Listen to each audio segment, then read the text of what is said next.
I had been meaning to watch The Producers for so long. Finally, it popped up on Amazon Prime. Perfect chance to watch it. I kind of adored it. This is the 2005 version.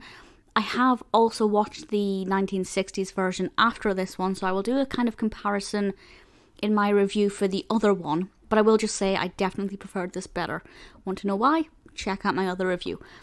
The pull factor for me, aside from the fact that I love musicals, I love anything that's poking fun at World War II, in the best possible way, of course. And I love Matthew Broderick. So for me, this kind of ticked all of those boxes. So glad it delivered.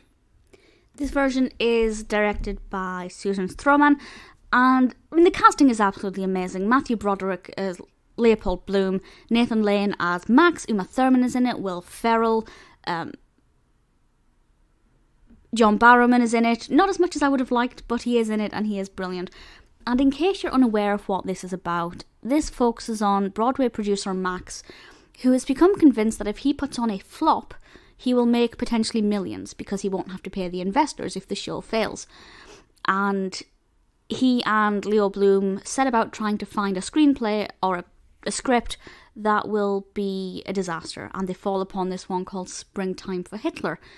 It does sound like a disaster, and the film is all about them trying to put this together, casting it, and getting it to opening night with the hope that it will be a mega disaster and they will make millions.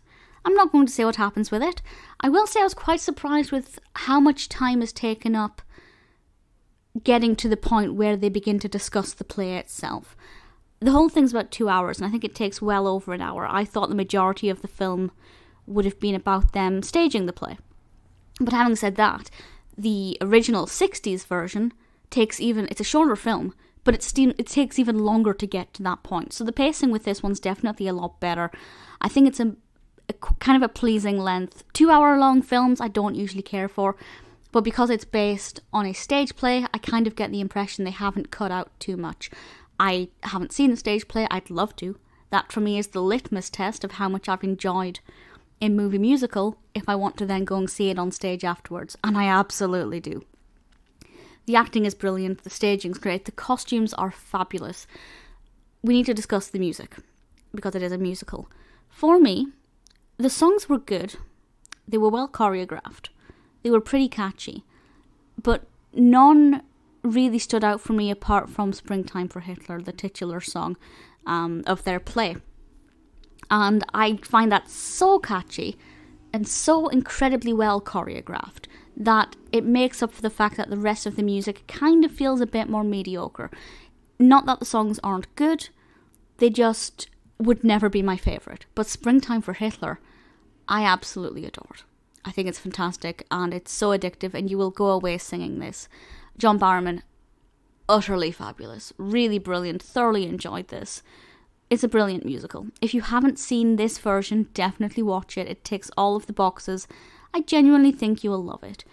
I'm glad I watched this before the 60s version because, as I will discuss more in that review, I didn't mind the 60s version, but I feel like there's a lot that could have been improved upon that this version has done. I feel like this interpretation is much better. And that's got nothing to do with the passing of time or the quality of the lighting or of the directing. I just feel like certain things could have been changed, the pacing could have been different. Some of the choreography in the 60s version is just kind of flat. But this one, brilliant. One of my favourite musicals of the 21st century, I think it's safe to say. And we have some good contenders. Definitely want to see it on stage. If you've seen this version, let me know what you think of it. I absolutely adored it.